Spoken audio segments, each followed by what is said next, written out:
Welcome to our video series on the 2023 South Carolina College and Career Ready ELA Standards Support and Supplemental Documents. I am Tabitha Hughes, and I am the Middle Level ELA Education Associate for Standards. I have with me today Mandy Hawker and Casey Prince Harvey, also Education Associates in the Office of Assessment and Standards. Today, we are going to discuss a support document with Brenna McCormick, another one of our education associates. Tell us a little about who you are and your role in the 2023 South Carolina College and Career Ready ELA Standards. Thank you, Tabitha. Like Tabitha mentioned, my name is Brenna McCormick, and I am the Education Associate for Secondary ELA on the Standards side of the Office of Assessment and Standards. My role in the 2023 South Carolina College and Career Ready ELA Standards has been to help facilitate their development and revision, as well as assist in the development of support and supplemental documents that are going to help the field as they begin to implement the new standards. I also develop and deliver professional development around the standards to varying audiences across the state. Wonderful. So, Brenna, what support document will you be sharing with us today? Today, we're going to take a closer look at the 2023 to 2015 SC CCR ELA Standards Crosswalk Document. This document provides a side-by-side look at the similarities between those two documents.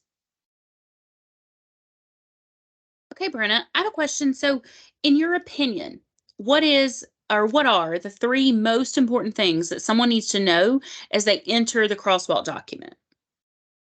That's a great question, Mandy. So when you look at the document itself, there are three important features to note. And I think the first one is just how is it organized? The right-hand column provides the 2015 indicator that most closely aligns with the 2023 indicator listed on the left.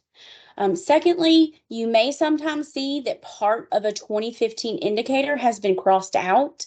And this just means that only part of that 2015 indicator aligned with the 2023 indicator. So the crossed out part does not align. And then finally, I would notice that any brand new indicators in the 2023 document are noted in the 2015 column with the statement, this is a new indicator in the 2023 SC CCR ELA Standards. Awesome. So we know that teachers don't have a lot of time, but we know that they're craving resources. So how do you recommend teachers dive into the crosswalk document? That's a great question, Casey. So each indicator is presented in a vertical articulation in the document from English 4 down to kindergarten. So educators may wish to approach the document in one of two ways.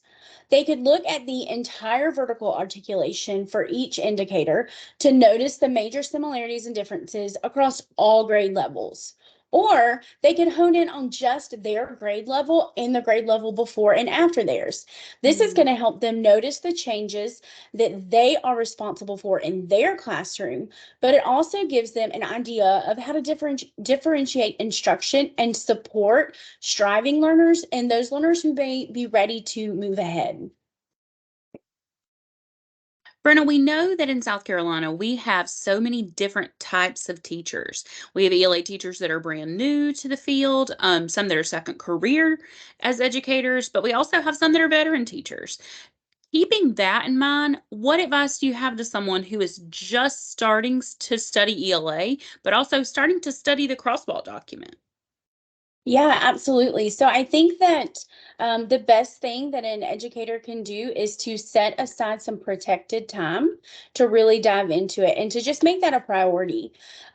Anytime there's a new set of standards, especially one like ours that has so many changes, it can really feel overwhelming for teachers.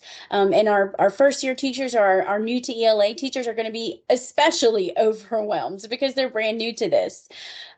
So what we want teachers to realize is that there are similarities between 2015 and 2023 standards.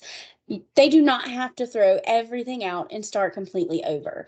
By looking through and studying this document, it really helps teachers understand what resources, lessons, and strategies can be kept, what may need to be strategically abandoned or revised, and where teachers may need to develop and add something completely new. But I hope that it does bring a sense of relief to those who may be wondering, do I have to start over? So, how could this document be used to impact student learning? So this document is a valuable tool for instructional planning. When teachers truly understand each indicator and the indicator's expectations of rigor, skill, content knowledge, then the lessons and classroom assessments can be developed to have a significant positive impact on student learning. If teachers take the time to dive into this document, to study it and apply that learning, I think that they're going to have a better understanding of the indicators themselves, the shifts that have been made, and then how to apply that to their instructional practices and their classroom assessments. Excellent. This has been some great information that you've shared, Brenna. But suppose someone watches this video and then still has questions afterwards. What's the easiest way for them to connect with you so they can learn more or ask their questions? Absolutely, Tabitha. So I can be reached quickest by email, and my email address is bkmccormick@ed.sc.gov, and I welcome all questions. Excellent. Well, thank you for being here and sharing with us today, Brenna. Educators, remember, you are the expert in your classroom. You make the best decisions for your students. We're just here to partner with you. So we hope you have enjoyed our time together today, and please feel free to reach out to any of us should you need any support. Thank you and have a great day.